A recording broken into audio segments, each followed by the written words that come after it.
question. We'll start with Joe.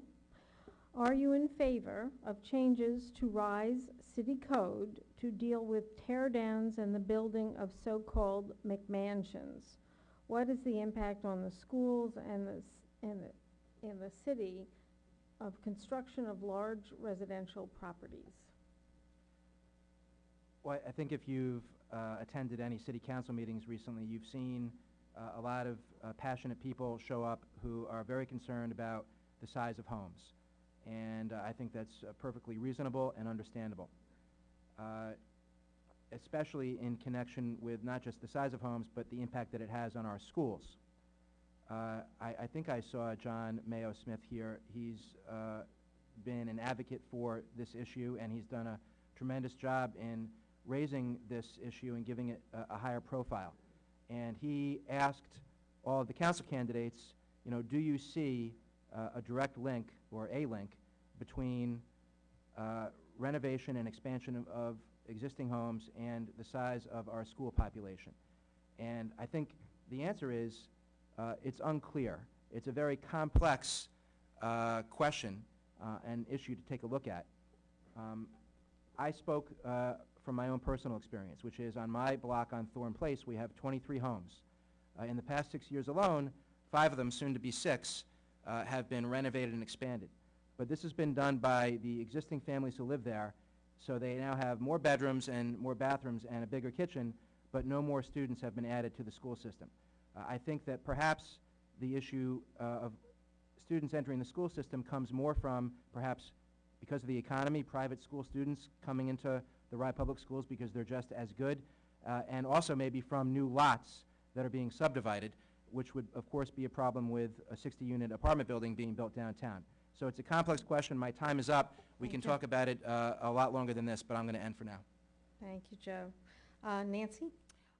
I do support curtailing these oversized homes. I personally will have to sell my home because, you know, as my husband had passed away, it's hard for me to live in Greenhaven. And that would, of course, affect me. But as a resident, I have to look at what this oversizing does. There is a formula to it. You build an oversized home that is going to welcome, you know, more bodies that the house can hold. And of course, it could be young people filling our schools. Also think about services. You know, what if we keep having these oversized houses? We just had a tremendous fire here in Rye. Can our police department, our fire department, you know, handle such things? Or even the police department if they had to go in and, you know, walk through a 5,000 square foot house. So there is a formula. Building oversized homes is going to affect us with the schools and with our services. So we have to stop this, and it just does not fit in with the community. You go around and you see these huge homes sticking out like a sore thumb on houses where they may be 2,000 or 3,500 square feet. So I think we have to implement some laws on that. Thank you. Peter? Well, to put it simply, there's an attic law in front of the City Council, and I'm for the change. But so much of what affects development are the people who sit on our land use boards and commissions. And 2 years ago, the chairman of the Republican Party came to me and to Doug French and said, you have to get rid of the chairman of the Planning Commission and appoint a political operative from the Republican Committee, someone who has a pro-development record as chairman. I went to the members of the Planning Commission, and they responded they would resign en masse if this was done. We went back to Tony and said no, at which point he said, if you don't do it, you're not going to get renominated by the Republican Party. And as you can see, I am not the nominee of the Republican Party. There's an extraordinary development occurring in Rye politics in which patronage politics to affect land use, because let's face it, this is the big opportunity. Rye land is worth $1 billion.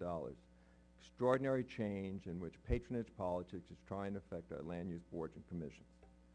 And there's another big change. This is the first time in Rye history that a political candidate has gone directly to the development industry and said, I need your money. What for? Obviously, for development. I hold here a list of the corporate donors to Mr. Sachs' campaign, and most likely it's not because of his charming face. I'll have, by the way, copies of this will be available at the back of the room. Thank you. The next question, and it's the final actual league question.